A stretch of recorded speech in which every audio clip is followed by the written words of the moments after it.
कहानी की शुरुआत में हम एक लड़के को देखते हैं जो बर्फ से लदी पहाड़ी एरिया में किसी से बचकर भाग रहा होता है, लेकिन कुछ दूर भागने के बाद वो वहीं पर गिर जाता है। इसी बीच कोई वहां आकर उसे जिंदा ही बर्फ में दफन कर देता है। इसके बाद सीन शिफ्ट होता है। अब हम उस बच्चे के पेरेंट्स को देखते हैं जो एक इंटरव्यू में बता रहे होते हैं कि वो बर्फीली एरिया में खेलने के लिए गया हुआ था, जिसके बाद से वो कभी भी होटल वापस नहीं आया, क्योंकि इन्हें आज तक ये बात पता ही नहीं चल पाई कि उस दिन उनके बेटे के साथ क्या हुआ था। इस हादसे के बाद से ही उस एरिया से बहुत सारी मिसिंग रिपोर्ट आने लगती हैं, जहां हमें पता चलता है कि उस एरिया में बहुत ज्यादा लोग गायब हो रहे थे, लेकिन अभी तक लोगों का गायब होना केवल एक रहस्य बना हुआ था।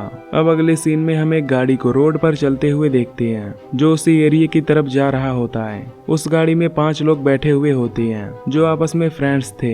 इनमें एक लड़की का नाम जेनी और दूसरी का नाम इंगुन होता है। एरिक और जेनी दोनों कपल होते हैं। माइकल का इंगुन के साथ डेट चल रहा होता है, जो रास्ते में ही एक दूसरे को किस करते हैं, लेकिन 5वां दोस्त टोबियस अभी सिंगल ही होता है। अब ये सभी स्कॉटिंग के लिए उस बर्फीली एरिया में जा रहे होते हैं। अब वहां पहुंचकर ये सभी बर्फीली पहाड़ियों पर ऊपर की तरफ जाने लगते हैं, जहां पहुंचने पर ये सभी स्कॉटिंग करने लगते हैं और काफी एंजॉय भी करते हैं। इसी बीच स्केटिंग करते समय टोबियस का एक्सीडेंट हो जाता है, जिससे वो काफी ज्यादा घायल हो जाता है। अब पैर में काफी चोट आ जाने की वजह से वो चल नहीं पा रहा होता, इसलिए उसे ट्रीटमेंट की जरूरत थी। उसकी ये हालत देखकर एरिक और माइकल फोन से हेल्प मांगने की कोशिश करते हैं, लेकिन उन्हें यहाँ पर कोई भी नेटवर्क नहीं मिल रहा होता। जिसके बाद ये सभी आसपास हेल्प के लिए जाने लगते हैं। तभी उन्हें एक होटल दिखाई देता है, जिसके बाद ये सब उस होटल के पास जाने लगते हैं जो काफी बड़ा होता है। वहाँ पहुँचने पर अब एरिक देखता है कि उसका डोर अंदर से लॉक होता है,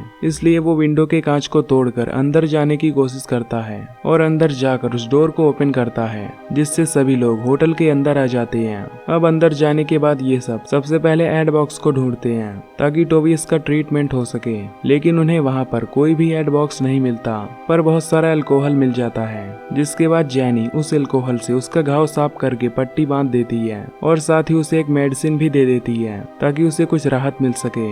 अब रात को सभी ठंड से बचने के लिए आग जला लेते हैं, पर काफी रात हो जाने की वजह से पूरा अंधेरा होता है, इसलिए सभी लोग लाइट ऑन करने के लिए जनरेटर रूम को ढूंढने लगते हैं। लेकिन जेनी टोबियस के पास से रुकती है, जहां पर वो लालटेन की रोशनी में ही वो अपनी स्कूल लाइफ को मिस करते हैं। इसी बीच होटल का मेन डोर ओपन हो जाता है, जिसे देखने के लिए जेनी लालटेन लेकर वहां जाने लगती है। फिर जेनी देखती है कि वहां पर कोई भी नहीं होता, इसलिए वो सोचती है कि शायद हवा की वजह से डोर ओपन हो गया होगा। पर तभी हम सामने से किसी चीज को गुजरते हुए देखते हैं, लेकिन जेनी ये सब इग्नोर करके अंदर चली जाती है। इधर इन तीनों लोगों को जनरेटर मिल जाता है, जिसके बाद ये सब जनरेटर ऑन कर देते हैं, जिसकी वजह से पूरे होटल में लाइट ऑन हो जाती है। अब माइकल और इंगुन पूरे होटल में टहलने लगते हैं। इसी बीच उन्हें एक ऐसा रूम दिखाई देता है जो कि जला हुआ था और उसके अंदर किसी इंसान के खाल भी चिपके हुए थे। ये सब देखकर इन्हें काफी अजीब लगता है, लेकिन इसे इग्नोर करके ये सब उस रूम के बाहर आ जाते हैं। अब सभी लोग ड्रिंक करने लगते हैं। तभी जेनी को वहाँ पर एक डायरी मिलती है, जिसमें लिखा होता है कि आप आशा मत खोइए,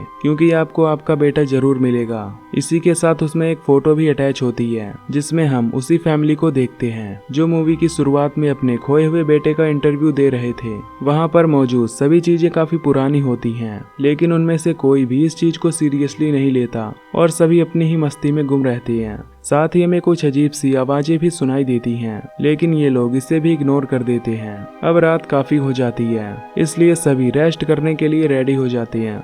जेनी और एरिक टोबियस के साथ ही रेस्ट करते हैं, लेकिन माइकल और इंगुन वहां से किसी और रूम में रेस्ट करने के लिए चले जाते हैं ताकि वो दोनों मस्ती कर सकें। अब रात को माइकल इंगुन के साथ इंटीमेट होना चाहता था, लेकिन इंगुन उसे ऐसा करने से मना कर देती है, क्योंकि वो मैरिज से पहले ये सब नहीं करना चाहती थी। ये सुनकर माइकल उस पर काफी गुस्सा होता है और यहाँ से चला जाता है। जिसके बाद वो एक रूम में आकर हाई वॉल्यूम म्यूजिक ऑन करके ड्रिंक करने लगता है। उधर इंगुन जब वॉशरूम में जाती है तो उसे वहाँ किसी के होने की आहट सुनाई देती है, जिसके बाद उसे लगता है कि माइकल ही होगा जो उसके साथ मजाक कर रहा होगा, इसलिए अब वो भी उन सब के पास जाने की सोचती है। अब जैसे ही वो अपना सामान लेकर बाहर निकल रही होती है, तभी कोई पीछे से उस पर कुल्हाड़ी से हमला कर देता है, जिससे वो काफी घायल हो जाती है। फिर वो माइकल से हेल्प के लिए चिल्ला रही होती है, लेकिन हाई वॉल्यूम म्यूजिक होने की वजह से वो उसकी आवाज नहीं सुन पाता। अब इंगुन किसी तरह से उससे बचकर किसी दूसरे रूम की तरफ जाने लगती है, लेकिन तभी वो फिर से इंगुन पर हमला कर देता है, जिससे वो और भी ज्यादा घायल हो जाती है। अब इंगुन सामने बैठे माइकल से कुछ कहती, इससे पहले ही वो उसे मार देता है। अगले दिन सुबह माइकल नाश्ता लेकर इंगुन के रूम पर जाता है, जहाँ पर वो इंगुन को डोर ओपन करने के लिए कहता है, लेकिन वो डोर नहीं ओपन करती, जिससे वो नाश्ते को वहीं पर रखकर वापस चला जाता है। अब एरिक स्कॉटिंग करने के लिए बाहर जाता है। बाहर जाने पर उसे कुछ खून दिखाई देता है, जिसे देखकर वो उस ब्लड के निशान को फॉलो करते हुए आगे बढ़ने लगता है। आगे जाने पर उसे इंगुन की डेड बॉडी मिलती है, जिसे देख वो काफी घबरा जाता है। अब जैसे ही एरिक इंगुन की डेड बॉडी के पास जाता है, जो बर्फ की वजह से फ्रीज हो चुकी थी, अब हम एरिक के पीछे उसी आदमी को देखते हैं जिसने इंगुन को मारा था। अब वो अपनी कुल्हाड़ी से एरिक पर भी हमला करता है, जिससे एरिक घायल हो जाता है। उधर उस होटल की लाइट फिर से चली गई थी, इसलिए माइकल और जेनी जनरेटर के पास जाते हैं, जहाँ पर वो देखते हैं कि उसका फ्यूल खत्म हो चुका होता है। पर तभी उन्हें थोड़ा सा फ्यूल मिलता है, लेकिन उससे काम नहीं बनने वाला था, इसलिए वो दोनों वहाँ पर फ्यूल को ढूंढने लगते हैं। इधर टोबियस खुद को अकेला पाकर उन सभी को बुलाने लगता है। अब उन सब के ना बोलने पर टोबियस सभी को ढूंढने लगता है। उधर इन्हें वहाँ पर एक हिडन डोर मिलता है, जिसे ओपन करने पर उन्हें बहुत सारी चीजें दिखाई देती हैं, जिसे देखकर ये सब शॉक्ड रह जाते हैं, क्योंकि वहाँ पर छोटी से लेकर बड़ी तक हर चीज थी। इसी बीच इन्हें एक और रूम दिखाई देता है, जिसे ओपन करने पर बहुत सारी फूड स्कैन और बहुत सी बिगड़ी हुई चीजें भी मिलती हैं। रूम को देखकर ऐसा लग रहा था कि जैसे रिसेंटली यहाँ पर कोई रह रहा हो। वहाँ पर उन्हें एक पेपर भी मिलता है, जिसमें न्यूज छपा होता है, जिसे देखकर इन्हें पता चलता है ये होटल उसी फैमिली का है जिसका बच्चा गायब हुआ था, और तब से लेकर ये होटल अभी तक बंद है। इससे हमें पता चलता है कि इस होटल को बंद हुए 30 साल हो गए हैं, लेकिन अभी भी यहाँ का पूरा सामान फ्रेश होता है, जैसे कि यहाँ पर कोई रह रहा हो। खैर अब इन्हें वहाँ पर बहुत सारे हंटिंग वेपन दिखाई देते हैं, जिसे देखकर ये काफी घबरा जाते हैं। अब माइकल टोबियस को यहाँ लाने के लिए बोलता है, जिसके बाद माइकल लिविंग रूम में जाता है तो उसे वहाँ पर टोबियस नहीं दिखाई देता। उधर जेनी इंगुन के डोर पर खड़ी होकर उसे बुला रही होती है, लेकिन उसे अंदर से कोई रिप्लाई नहीं मिलता, इसलिए वो डोर को ओपन करती है। तभी उसे वहाँ पर बहुत सा खून दिखाई देता है, जिसे देख वो एकदम से शॉक हो जाती है। इधर माइकल को एक डोर के पीछे बहुत सारा ब्लड दिखाई देता है, जिसे देख वो डोर को ओपन करता है, जहाँ पर उसे टोबियस दिखाई देता है, जो कि एकदम सेफ होता है। दरअसल ये ब्लड नहीं बल्कि एक फूड आइटम था, जिसे टोबियस ने गलती से गिरा दिया था। अब जेनी इन दोनों से ये बात बताती है, जिसे सुनकर ये सब उस रूम के अंदर जाते हैं। ये सब देखकर सभी समझ जाते हैं कि ये किसी अंदर वाले का ही काम होगा। तभी मेन डोर के खुलने की आवाज सुनाई देती है, जिसे सुनकर ये सभी एक रूम में जाकर छिप जाते हैं। अब ये सब समझ जाते हैं कि हम यहाँ पर आकर फंस चुके हैं, इसलिए यहाँ पर हमारा जिंदा रहना मुश्किल है।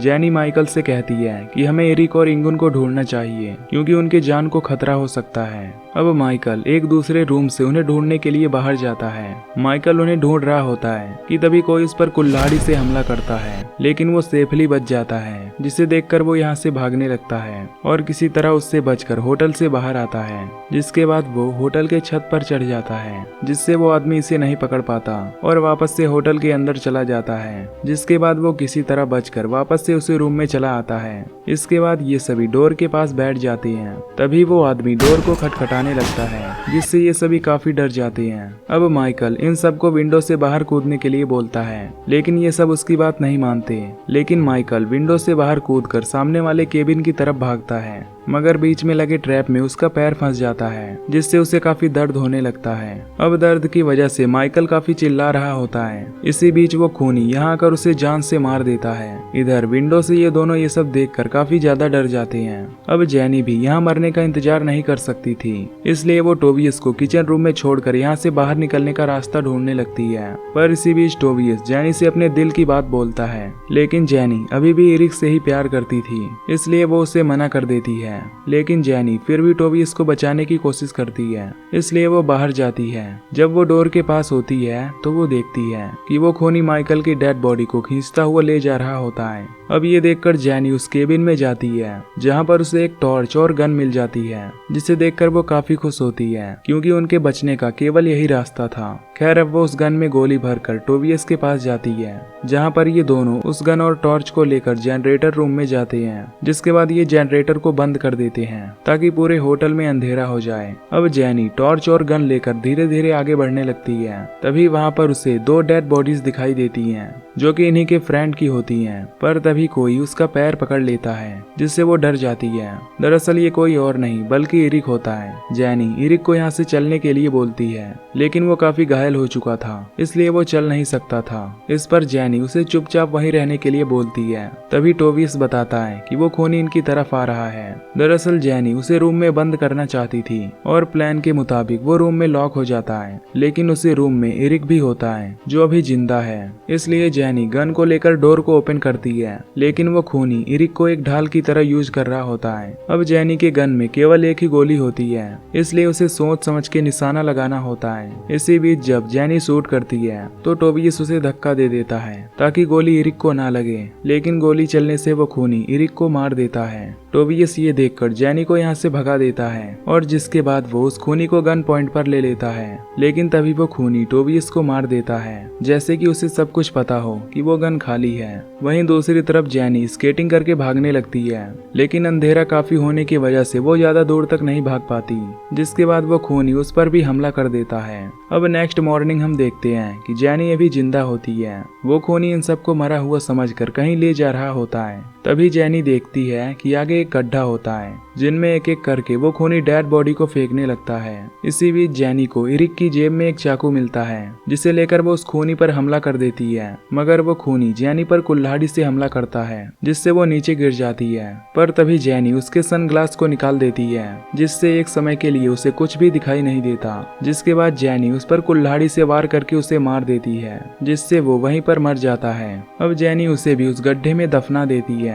अब हमें पता चलता है कि ये खूनी कोई और नहीं बल्कि वही लड़का होता है जो 30 साल पहले इसी बर्फीली एरिया से गायब हो गया था। दरअसल इस लड़के के बर्कमार की वजह से हर कोई इसे चिढ़ाता था, जिसकी वजह से उसके पेरेंट्स को बेइज्जती का सामना करना पड़ता था। जो सीन हमने मूवी की स्टार्टिंग में देखा था उसमें उसके पीछे दौड़ने वाले कोई और नहीं बल्कि उसके पेरेंट्स ही थे जो उसे अपनी बेइज्जती के कारण वहीं पर दफना देते हैं, लेकिन वो किसी तरह वहां से बच जाता है और तब से वो सभी से बदला लेने के लिए लोगों को मारने लगा था। खैर अब इसी तरह वो खूनी मारा जाता है, जिसके साथ इस मूवी का फर्स्ट पार्ट यहीं पर एंड होता है। तो अगर आप इसका सेकंड पार्ट देखना चाहते हैं तो नीचे कमेंट कर देना और चैनल को सब्सक्राइब करके बेल नोटिफिकेशन को ऑल पर सेलेक्ट कर लेना। बाकी मैं मिलूंगा आपसे अगली वीडियो में। Till then take care, love you, bye bye.